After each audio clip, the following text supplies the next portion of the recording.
Ontem, sexta-feira da semana passada, eu estou me preparando, né? Sou desportista amador, faço corrida, tento também me firmar um pouco na natação, algumas outras coisas que eu já fiz. E eu estava me lembrando que eu fui correr 5 km, ó. Fazia tempo que eu não corria 5 km, eu treino mais 10, treino 12, treino 14, mas assim, correr 5 km eu não parto assim para disputar 5 km não. Então a última vez que eu tinha corrido 5 km, que o meu recorde pessoal faz uns 5 anos, né? Eu queria fazer na sub 20 minutos, mas fiz 20 minutos 02, me lembro, faz uns 5 anos isso. Aí sexta-feira eu fui nadar um pouquinho, tomar um banho de mar. Quando eu terminar eu fiz uma sequência, né? Nadei uma parte e vou complementar o outro com corrida. Eu vou participar de 1 a 4 aí nos próximos dias. Então, interessante, eu dei todo o gás, sabe? Dei todo o gás. E queria fazer abaixo de 22 minutos. Não fiz mais o meu recorde pessoal, que era na casa de 20, né? Então, eu me esforcei bastante, mas só fiz 22:01, não consegui fazer na casa dos 21 minutos. Aí eu fiquei pensando, será que eu posso fazer um pouco mais? Será que eu posso? E eu tenho um costume desde muito tempo, que quando eu estou assim, renitente com uma coisa, pensando, tem a ver com aprendizado, né?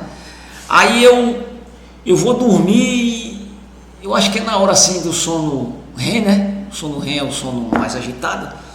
Eu começo a me lembrar, o sono REM é o sono que você se lembra do que você sonhou. Não é aquele sono lento não, mas que você não se lembra. E eu fico como se estivesse rememorizando as minhas experiências, né? Os meus aprendizados. Aí eu sonhei com isso, assim, fiquei sonhando. Que eu tinha que insistir mais um pouco para baixar, que era possível fazer os 5 km na casa de 21 minutos.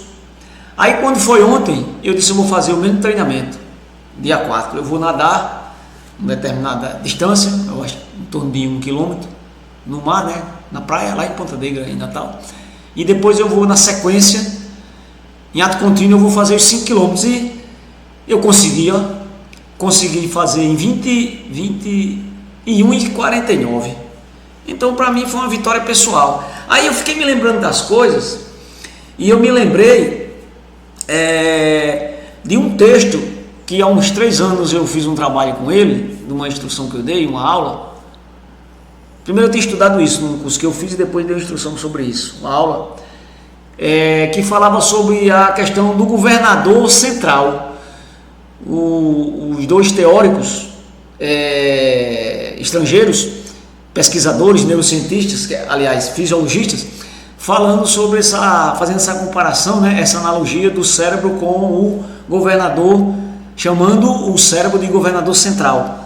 São essas figuras aqui. E o meu trabalho hoje aqui com vocês vai ser comentar com vocês aqui, trazer esse assunto que é importante, ressaltando a importância do aspecto mental, da dimensão mental, emocional, nos desafios. Muitas vezes os nossos limites não estão só no corpo, não estão só nas técnicas, não estão só nas situações, nos contextos, mas o limite é dado principalmente pelo fator mental, ok? Então, de antemão eu vou esses dois, os fisiologistas Tim Noack e Alan Sinclair, né?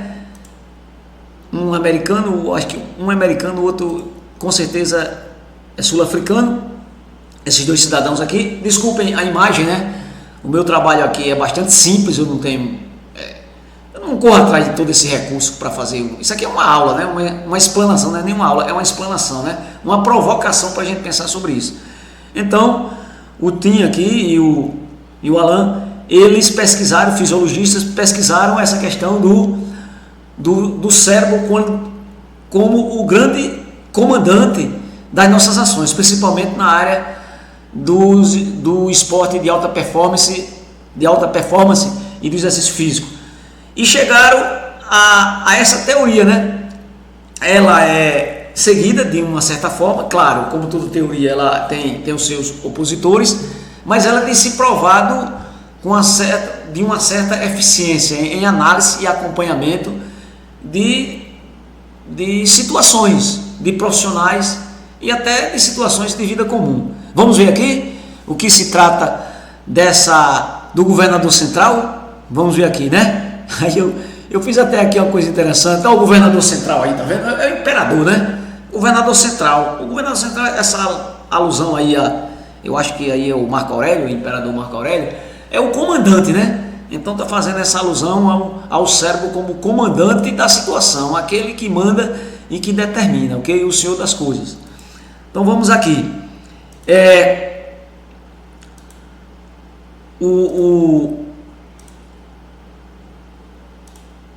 O cérebro, né? Eu sempre faço alusão a essa figura, tá entendendo? O cérebro emanando aí os seus comandamentos, né? Com relação à funcionalidade de todo o corpo, de todo o organismo, ok? Então, vamos aqui.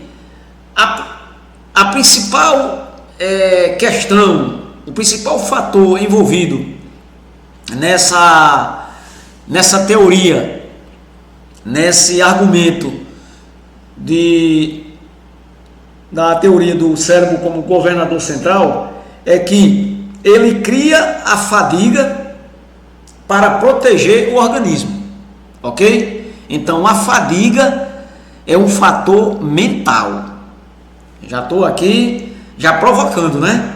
Porque todo mundo sabe que a fadiga tradicionalmente é um fator fisiológico, corporal.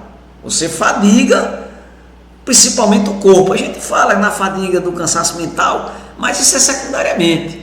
Mas esses dois cientistas, esses dois fisiologistas, estudando dessa área, se dedicaram a vida deles nessa área, esses estudos, se não me falha a memória, esse estudo dele é de 2008, 2010, por aí, tá entendendo? Já tem um certo tempo, mas para a ciência não um tempo muito grande, é um tempo até relativamente novo. Ele diz que o cérebro, como o governador central, ele cria a fadiga para proteger o organismo, ok? Que não é, olha aqui, ó, não é uma fadiga física, mas é uma fadiga na área da sensação e da emoção, ok? É na área da sensação e da emoção, ok?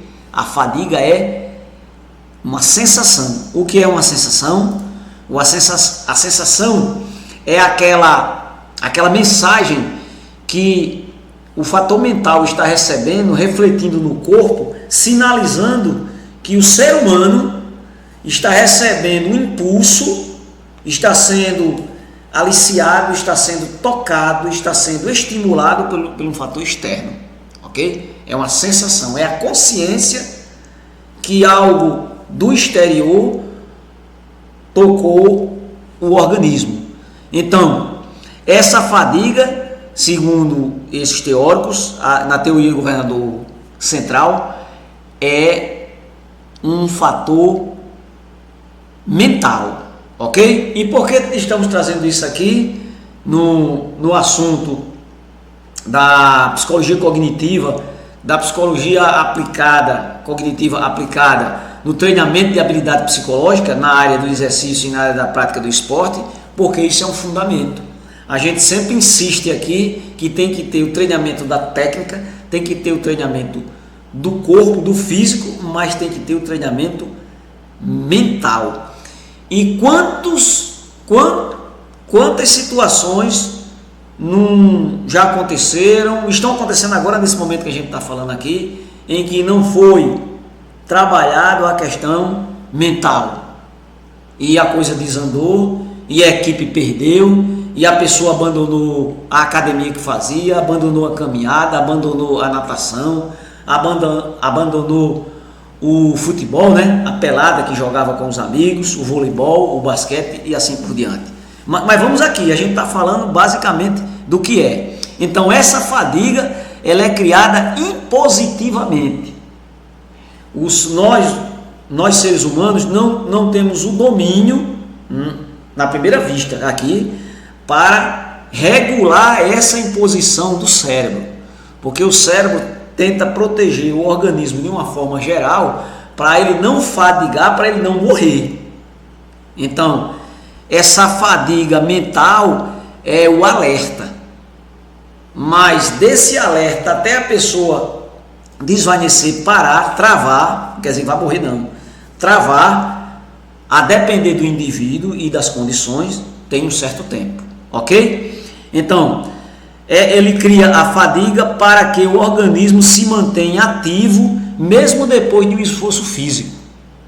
Vocês já observaram, mesmo quem não corre, ou tem a raiva de quem corre, ou não gosta de correr, mas eu insisto, vá um dia observar, é só o que tem aí, corrida de rua, vá observar a chegada de uma corrida de rua, aí você vai ver aquelas pessoas num esforço último ali chegando, você olha, faltando assim uns 50 metros, uns 20 metros, aí você olha e diz, rapaz, esse cara vai morrer quando ele chegar aqui.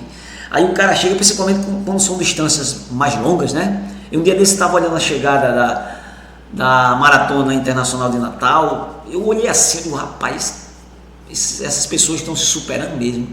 Eu cheguei e disse, esse cara quando chegar ele vai cair, mas ele não caiu não, se escorou lá e tal, e com uns 10 minutos já estava ali conversando e tal, se hidratando.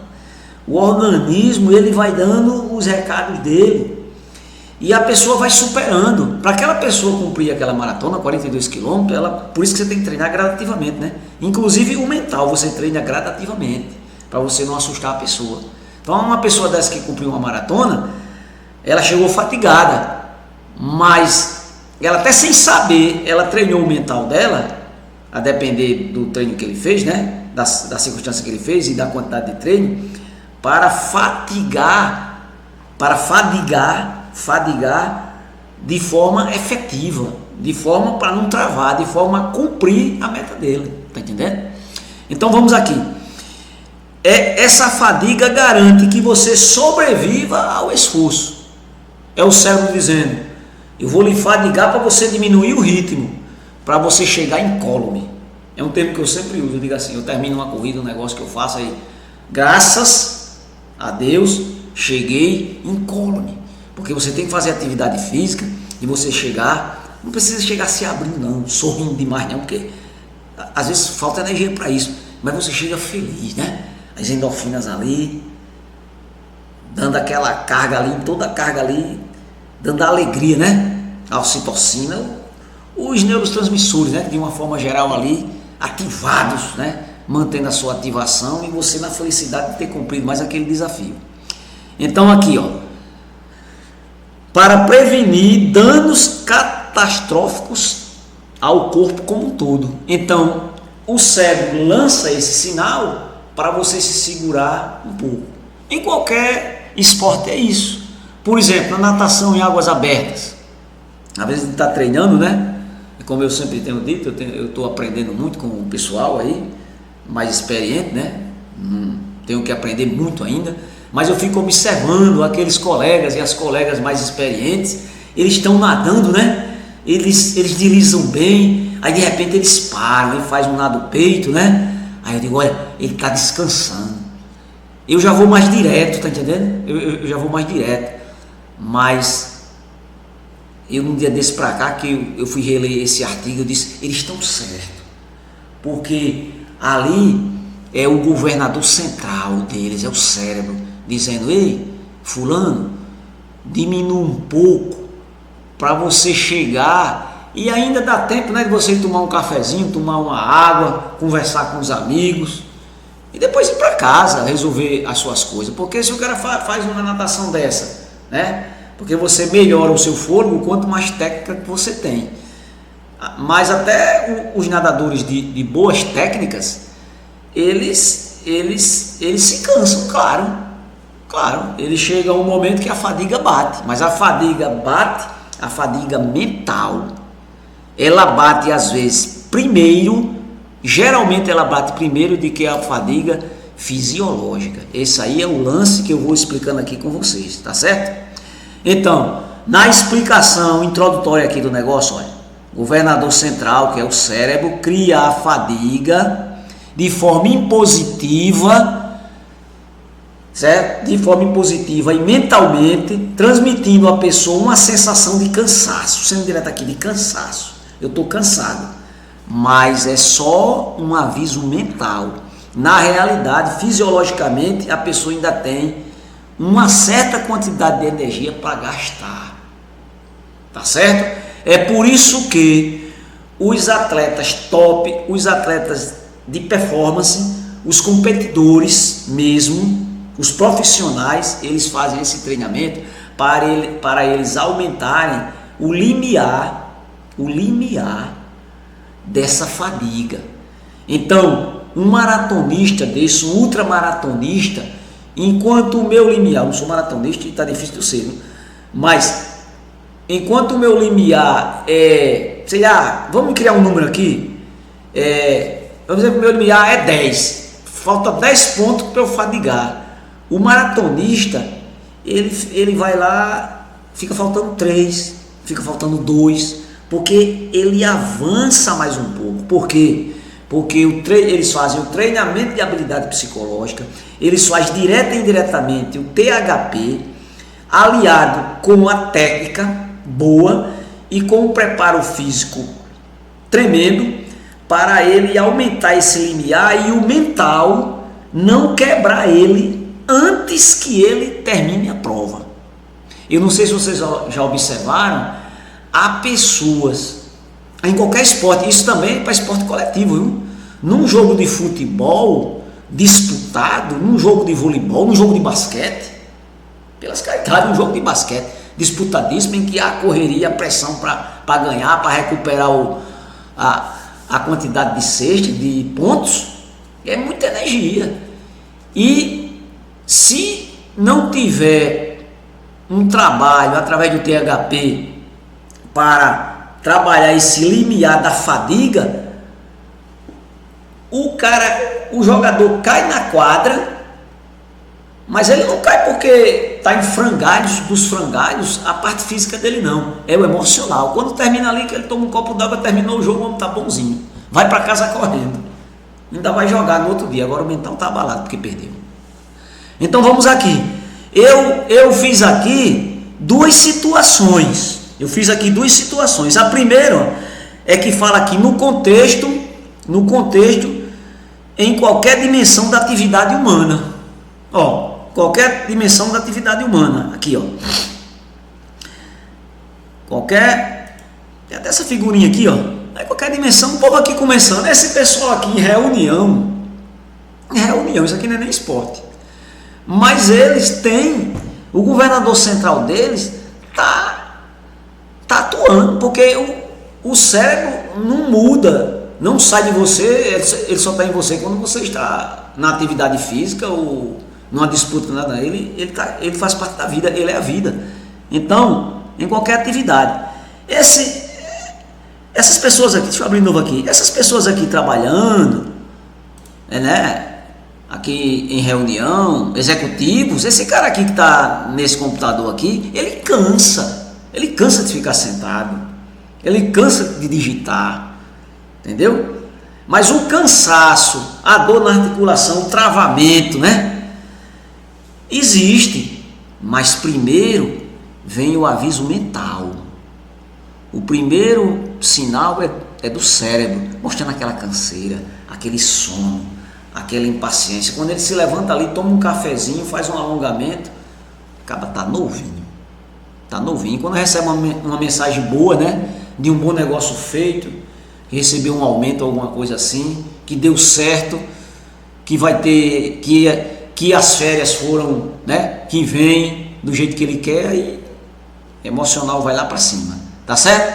Mas vamos aqui que está adiantada a hora. Então, em qualquer dimensão da atividade humana, são exemplos, que acontece a atuação do governador central, o cérebro, ok? Exemplo, fraqueza em clima quente. Você tá caminhando, correndo em uma atividade, ou mesmo passeando lá na beira da praia, o sol esquentou muito, rapaz, botou para quebrar, de repente lhe deu uma fraqueza. Essa fraqueza que lhe deu, calma, a pessoa vai se preocupar, Poxa, eu fiquei fraco. Mas, cidadão, você ficou fraco, você está sentindo porque o sol é escaldante. Esse porque o bom de você apreciar o mar, a natureza. Eu fui uma vez no médico, ele disse, vá para a praia, mas você não vá depois das 5h30 não. Se o clima estiver bom, se a época for boa, você pode ir até 6 horas. Mais de 9 horas não vá. E muito menos de 1h da tarde. E 3 da tarde nem imaginar. Agora, se você quiser ter um momento saudável na praia, você vai de 5h30 da tarde. Ou 5 horas, se o sol estiver ameno. Aí eu perguntei por que, ele disse, por conta do iodo. E os nutrientes da praia estão no melhor momento. Mas o principal é bem cedinho. Mas veja bem, voltando aqui, vamos dizer que esse cidadão aqui está caminhando na praia. Olha o sol aqui, ó, o sol a pico. Esse ar de cansaço dele, com certeza, em primeiro momento, é o governador central, o cérebro, dizendo, alertando para ele diminuir. Mas fisicamente, funcionalmente, os dois fisiologistas, o Tim e o Sinclair, eles fizeram várias pesquisas que quando a pessoa tem essa sensação da fadiga, ela ainda tem um bom aporte fisiológico e físico considerável para gastar. Então, com essa informação, você aplaca o desespero. Aí você vai trabalhar para você dosar. Vamos dizer que esse cidadão está correndo, bateu uma sensação de fadiga.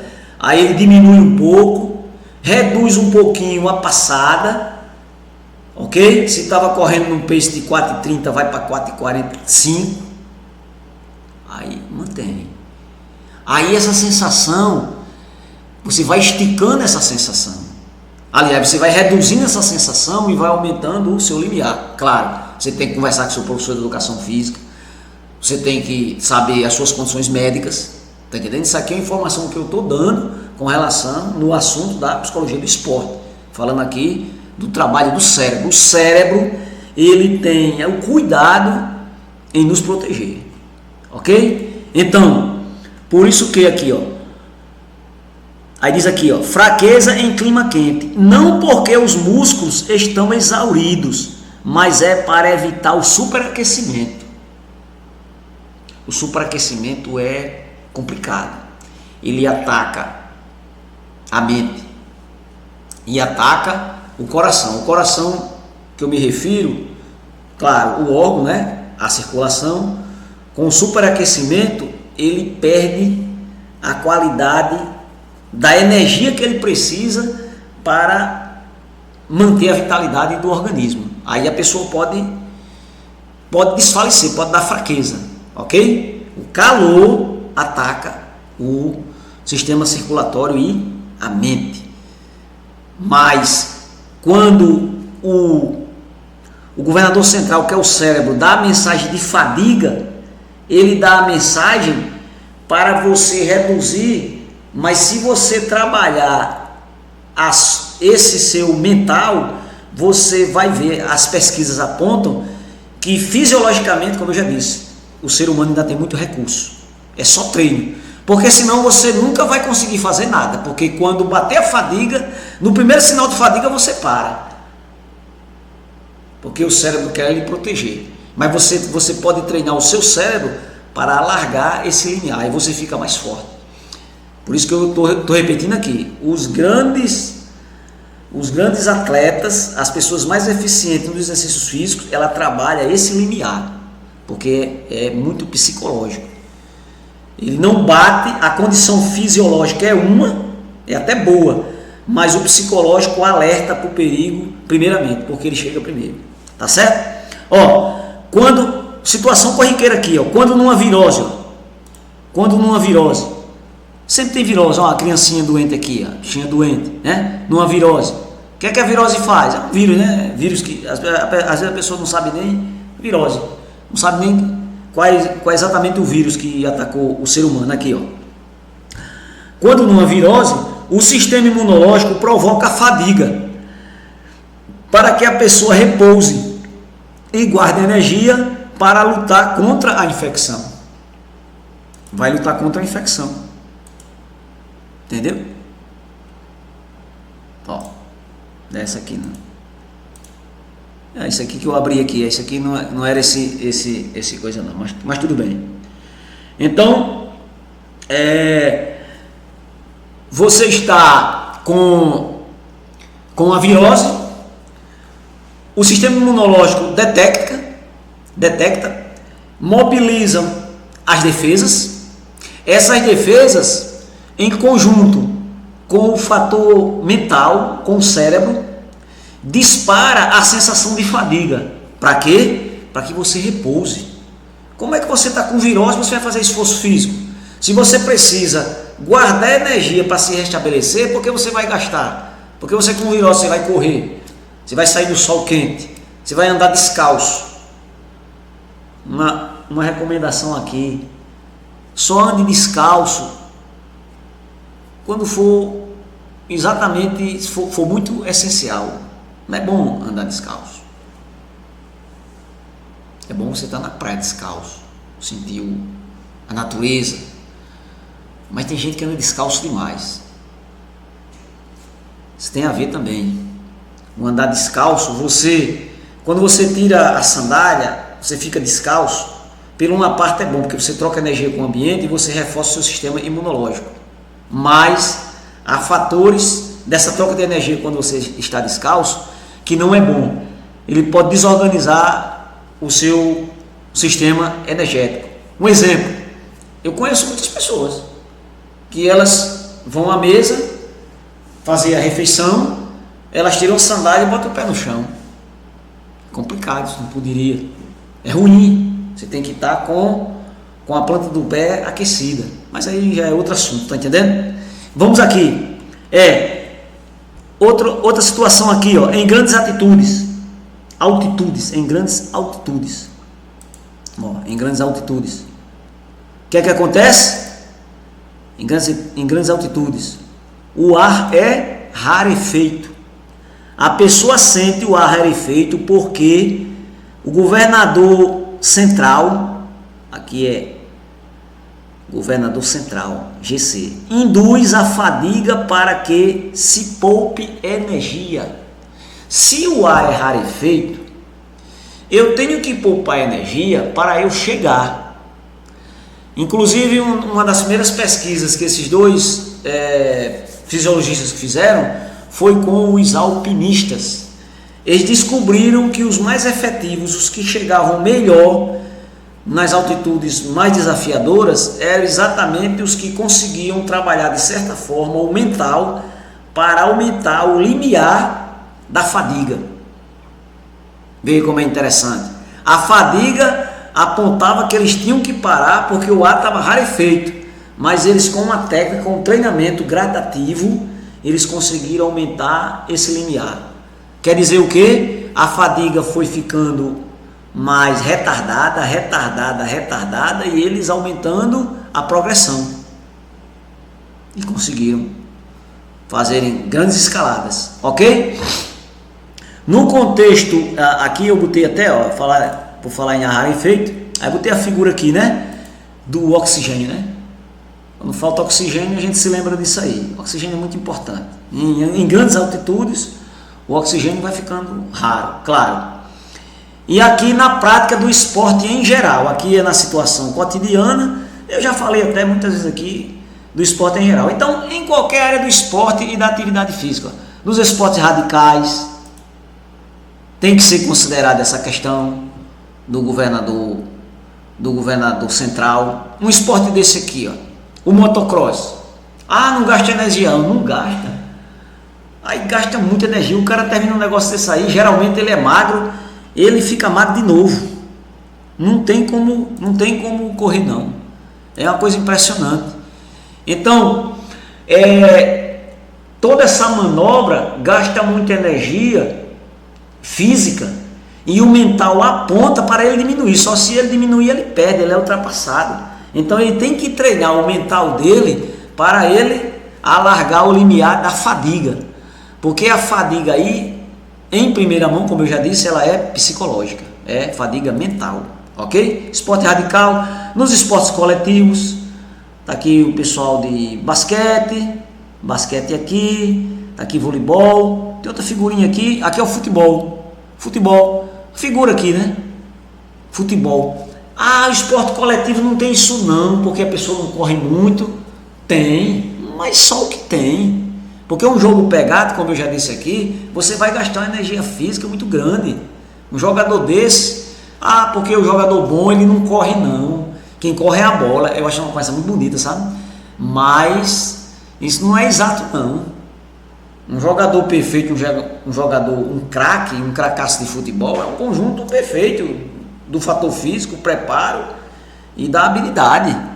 Uma bola correndo, uma bola parada, no drible e tudo. Então ele gastou energia.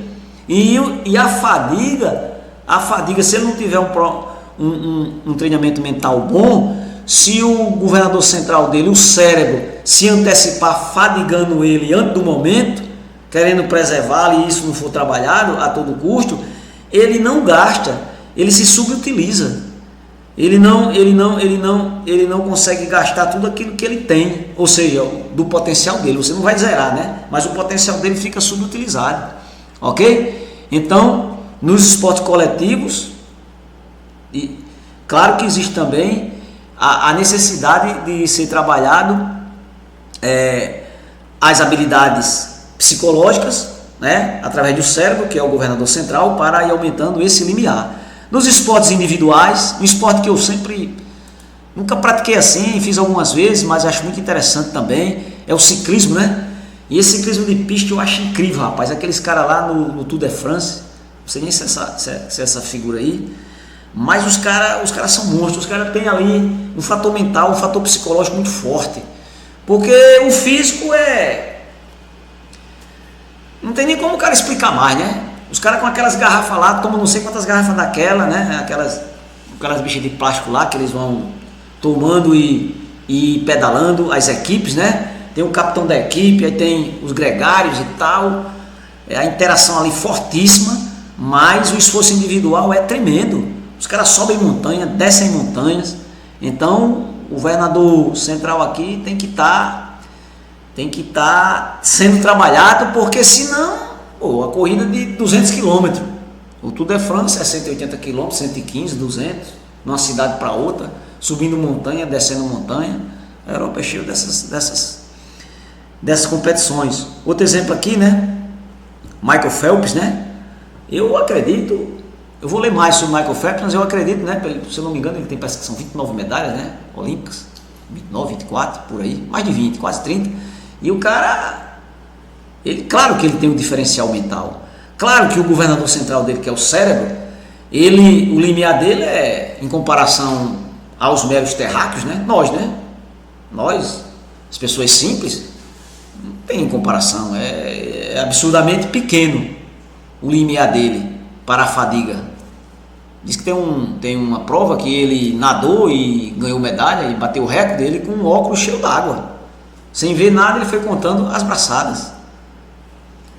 Por aí, um fator mental fortíssimo, porque um comum não tinha nem entrado e tinha ficado fadigado antes, que o cérebro é pau. Ele tinha fadigado o nadador antes para ele entrar, com certeza. Mas o cara é diferenciado. E no esporte amador, claro, entendeu? Até no esporte amador, principalmente, tem que ser levado em consideração. Porque muitas vezes a pessoa faz determinado esporte, determinada atividade física sem um acompanhamento mais especializado, mais sério, né? Tem que levar em conta, né? Essa teoria aqui do governador central eu não estou dizendo aqui para a pessoa ir fazer esporte ou qualquer exercício e ir até a última para ver o que vai dar. Não. Mas a gente está avisando aqui que o fator mental é forte porque ele chega primeiro do que a fadiga propriamente dita. Quando o cérebro está lhe dando a sensação de cansaço, ainda falta um ponto considerável fisicamente de energia para ser gasto. É porque o cérebro está querendo lhe preservar. Então o que você tem que fazer? Com o seu técnico, professor de educação física, com algum médico que lhe acompanhar, trabalhar isso aí. Com o psicólogo do esporte, trabalhar isso aí. para você ir aumentando o seu limiar, porque você só aumenta o seu limiar, você só faz com que essa fadiga chegue mais tardia se você também trabalhar o mental, se você tiver um mental forte, porque se seu mental não for forte, você trava, você se segura muito e não sai do canto, tá certo? Então, praticamente era isso que eu queria dizer. E essa figura aqui embaixo, eu vou fazer outro vídeo com relação, é para dizer que tudo isso aqui é trabalhado numa das técnicas que a gente usa no treinamento de habilidades psicológicas, que eu chamo de estado de superconcentração da mente. Para você trabalhar o seu mental, fazer o treinamento de habilidade psicológica, você tem que ter, eu alenquei aqui uns pontos importantes que eu trabalho, você tem que ter a boa perspectiva. A boa perspectiva de você alcançar aquilo que você quer. O que é uma perspectiva? É uma visão. É uma visão do que você quer. Se você não tiver a visão do que você quer, vai ficar difícil você conseguir. Então você trabalha primeiro a visão. No esporte, eu vou para uma competição, eu vou para a academia. Mas se eu tenho que ter expectativa que eu vou chegar lá, porque se eu ficar, não, talvez eu vá, talvez eu não vá, aí você não vai. Tá lembrado dos princípios lá de Cauê? A imaginação ganha por racional. Se você imaginar que não pode, você não poderá com certeza. Já começou a não poder. Então você cria a expectativa de poder. Depois você tem que acreditar. Você tem que acreditar naquilo que você vai fazer, o que você está fazendo. Porque se você não acreditar, você não consegue concluir. Entendeu? Veja, o que eu estou falando aqui tem a ver com o governador central. Tem a ver, é mente, é cérebro. Só que o governador central, para lhe preservar, tá lhe fadigando para você reduzir ou parar. Quando o governador central fadiga, é para você dar uma reduzida. Não quer dizer também para toda vez que você parar, não. Você reduz e vai trabalhando para ir aumentando o seu limiar. Então, no treinamento de estado de superconcentração da mente, que a gente faz no THP, você tem que ter a expectativa, mas você tem que acreditar naquilo que você faz. Aí você vai se concentrar fazendo, quer seja no treino, quer seja na disputa. Você tem que se concentrar, que a gente chama de a atenção flutuante e percepção. Ok? No estado mental, as nossas ondas cerebrais, tem vários tipos de onda cerebral. Você no estado de autoconcentração, para isso que eu estou dizendo, de concentração para isso que eu estou dizendo, você está ali em ondas alfa, entre beta e alfa, principalmente alfa, quando a concentração aumenta um pouquinho, tá certo? É que eu chamo aqui atenção concentrada, ok? E você vai trabalhando isso. Aí no treinamento você vai fazendo impulso repetitivo. O impulso repetitivo é o que? É você repetir aquilo que você faz de forma concentrada. Aí você entra num lance de você se antecipar no que você vai fazer, mas você se antecipa mentalmente. Você está trabalhando o quê? O governador central. Se eu treino uma coisa mentalmente eu estou treinando aqui, eu me concentrei e estou treinando uma corrida que eu vou fazer domingo. Eu estou antecipando o meu estado psicológico para o meu governador central, que é o cérebro, está aqui. Ó. Quando eu for correr no domingo, o cérebro vai decidir melhor ao meu favor. Ele talvez não vá me fatigar tão antes. Por quê? Porque eu treinei o cérebro no limiar dele. Eu treinei como? Treinei mentalmente. Eu fiz repetição de treino mental. E por aí vai, né? E por aí vai. Aí a partir daí você vai tendo as respostas fisiológicas. Se eu melhoro a minha resposta fisiológica, porque o governador central, que é o meu cérebro, ele vai me fadigar antes. Não é isso? E no final das contas eu vou melhorar o meu comportamento. Eu vou me tornar uma pessoa mais disposta. Isso aqui que eu estou dizendo é em tudo. Por isso que a vida é movimento. O cérebro é aprendizagem e a aprendizagem é movimento. É um fator tão verdadeiro que a vida é movimento, que as sinapses, as ligações entre os neurônios, é movimento puro. Quanto mais movimento eu tenho entre os neurônios, mais sinapses eu tenho, mais vida mental sadia eu tenho. mais sadio pessoa eu sou. Então, é movimento. Quando você se movimenta, você retarda, aqui no exemplo que eu estou dando, você consegue de certa forma retardar a fadiga e a preguiça que o governador central, o cérebro não trabalhado, vai dar em você. Em tudo que você está fazendo. Eu estou falando aqui sobre esporte e exercício físico, mas eu provei aqui que em situações corriqueiras, não ligadas exatamente a esporte e exercício físico, pode acontecer. Ok? Eu vou ficar por aqui e a gente, depois em outra aula, continua e eu vou me aprofundar nessa questão de estado de superconcentração da mente. Valeu, um abraço, Deus abençoe.